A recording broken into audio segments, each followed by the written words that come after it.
Hello YouTube, my name is Tony. I'm just gonna make a video regarding a vehicle that I have had for quite some time. It's a 47. Basically I started with this project about 2 years ago. I got a year and a half ago, and then I ended up building it last summer, and I put it together. So this is just gonna be a show about how I put it together and how I make it, go. And you're gonna see that I have a lot of cars, a lot of old cars that I have that I've accumulated over the years. And I'm running out of steam, guys, so I need your help to finish at least two more. And then I'm probably gonna stop, and just sell everything out and thin it out and keep just the ones that I really need. So I'll tell more about those cars later. This is just gonna be a show about a car that you know, this particular car that I'm gonna show you. And we'll go from there. If I get a lot of people liking it, maybe I'll keep going and I'll show you another build. If not, I'll stay the same. But here's one of my projects here that I'm gonna show you. Secondly, now this is not the original project that I'm talking about, but this one is basically gonna be the one that I have to finish at least in the next 2 months. So the 1947 Ford F100. It's 4th of July, by the way, just to let you know. I got this about 2 years ago. It didn't look like this. I put some flames on the hood and got some parts like that bumper off of I think it's a Plymouth vehicle from the 50s. So parts that I've had throughout the year. So this one is sitting on and I know some of you guys are not gonna like this, man. I wish I could keep it forward. And some of you can tell from the wheels already. This is actually under a Nissan Frontier 2001. I basically drove it from right here to right here, and I parked it. So the front's way too low, and I'll show you some of everything on the suspension is stock. The engine is stock. It's a 4-cylinder, 5-speed, just like I wanted it. This car has air conditioning. It's got heat. And the one I'll show you right now, which is outside, that one is just has heat on it. But this one has air conditioning as well. So I like that. I don't have a lot of money, so I wasn't gonna drop a whole bunch of money on building a car. So I just had this body I actually sold. I sold, sorry, the frame, engine, and all the suspension components. I mean, the whole 1948 truck underneath was sold for the most part. All the pieces went off, and that kind of paid for the body, and then part of the actual frame too. So if you guys are thinking about doing something like this, this took me right here in front of me about 4 months to do. Some people do a lot depending on the time you have. I could see you maybe knocking one of these out maybe every 3 or 4 weeks if you want to build them that quick. But this one, like I said, I actually parked it here. This is my favorite one right now, and I'll unveil that one later. So I'm gonna walk you to the one that I was gonna originally tell you was. This is my 1947 Studebaker. This body style was from 41 to 47. Okay, so this is it.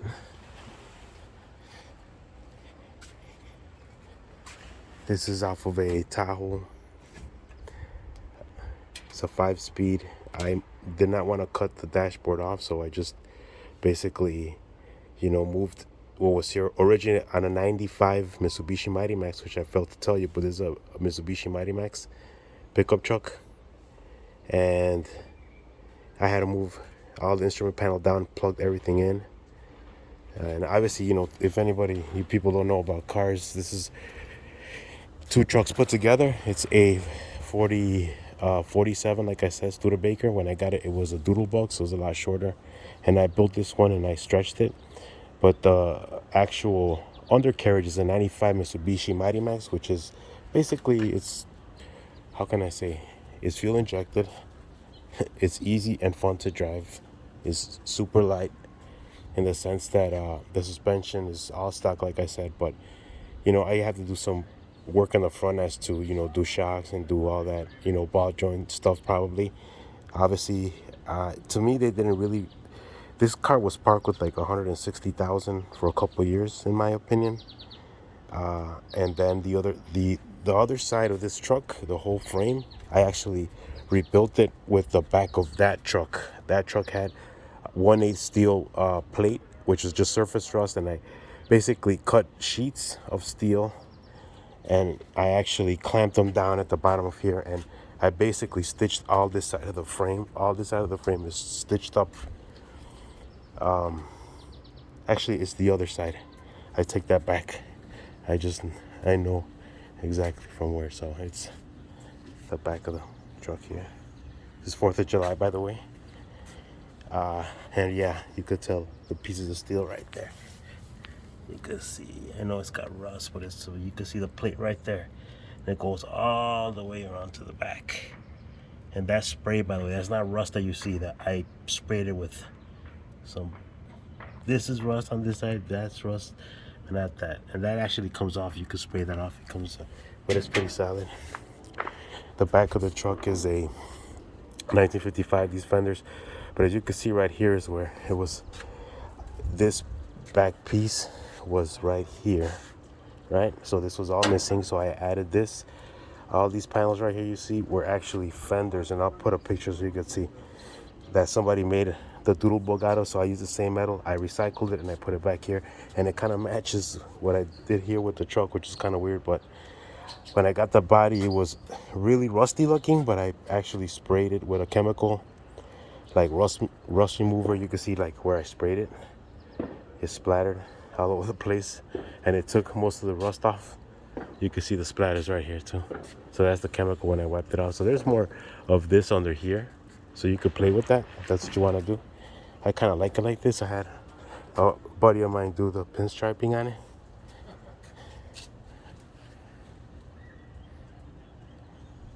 So that's the it's kind of interesting to take the hood off. I got this old vintage, I don't know, from the 30s or 40s, and I recycled it to hold the hood down, and I have the combination inside the car, but I will show you the motor later. Okay, and that's it. I made this little piece right here. I don't know what I'm gonna put a handle on it, and then maybe put like a bottle of tequila in there or something, right? That's the old well where the spare tire went on the 55 Chevy.